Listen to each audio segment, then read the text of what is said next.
पहिले यो भिडियो हेर्नुहोस् अनि यसको कमेन्ट पढ्ने ल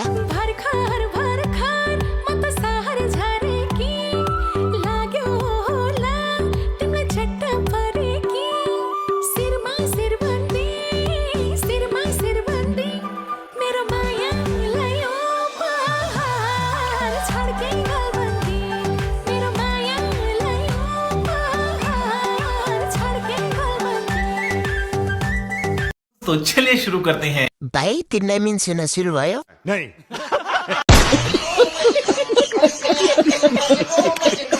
होइन यो ड्रेस कसको बुढीको कि छोरीहरूको जा पूछ क्या लौ न मेरो कपडा हराएको थियो यो दाजुले लगाएर नाच्दै हुनुहुँदो रहेछ भाइ कैसा लगा मेरा मजाक तिम्रो जिउ डाल र मेरो जिन्दगी उस्तै उस्तै छ तिमी लाउँदा पनि नमिल्ने